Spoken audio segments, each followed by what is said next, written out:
Hello, YouTubians. It's Scott again with the International Space University's Southern Hemisphere Summer Space Program, coming to you live from way down under in Adelaide, Australia.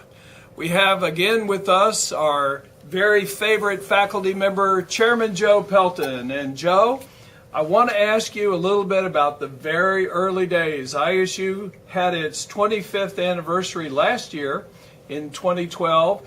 And I know that you're one of the people who was involved in ISU before there even was an ISU. So tell us a little bit about those very, very early days. Well, the first thing that I guess I would recall was the big event up at the United Nations, where we had all of these people celebrating essentially World Communications Year.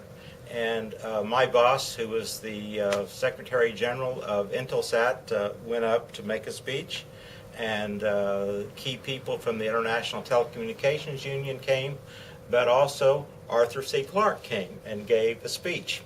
And to this event, there were three young men who came, namely Bob Richards and Todd Hawley and Peter Diamandis, and they said, could you introduce us to Arthur C. Clarke? And I said, sure. And essentially they were saying, we're very active with this group called the Students for Exploration and Development in Space, and we'd like to brief Arthur on what we're doing. But we're also, giving thoughts to other things that we would like to do. And essentially that was the first connection, if you will, between Arthur C. Clarke, who then ultimately became the Chancellor of the ISU, and that was really sort of the first rumblings of that, maybe because Todd was at the time working with me at Intelsat, that something like an International Space University might evolve.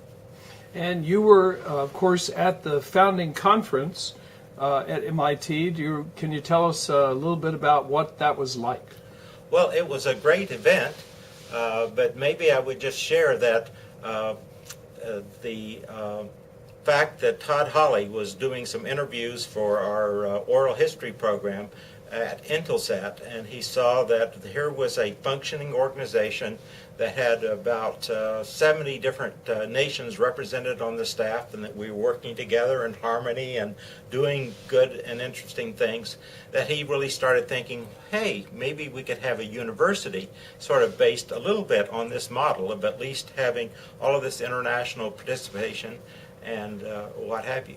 But anyway, I did help the so-called Three Musketeers, who were the organizers of it, to help get this organized, and also to make arrangements for Arthur C. Clarke, who was in Sri Lanka, halfway around the world, to get up in the middle of the night and come out to the Earth Station and put on this short welcoming address, and then we had to bounce it from the Indian Ocean satellite up and down to London, I believe, and then from London back up to another satellite and into the facilities there at MIT.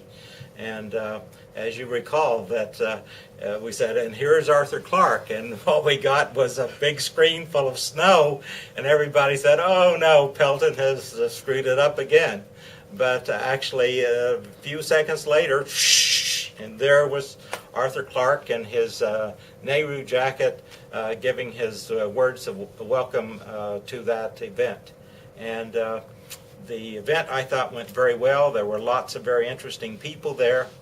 But then afterwards, people sat down and said, hey, how do we make this really happen? And a man named Dr. Bert Edelson, who was then associate administrator, and he was responsible for the Hubble telescope. He was responsible for the AX Advanced Communication Satellite. He was responsible for the COBE satellite that confirmed the Big Bang, and also the Galileo project that went to Jupiter. Really big and interesting things were happening at NASA those days.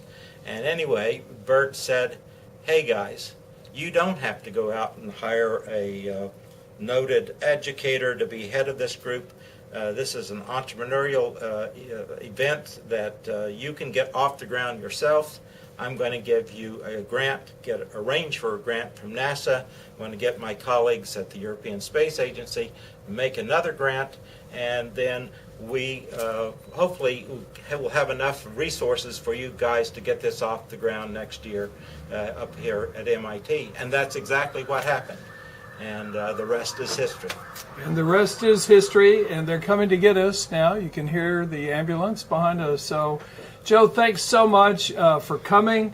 Thanks for everything you've done for ISU, and we'll look forward to talking with you again soon. Great.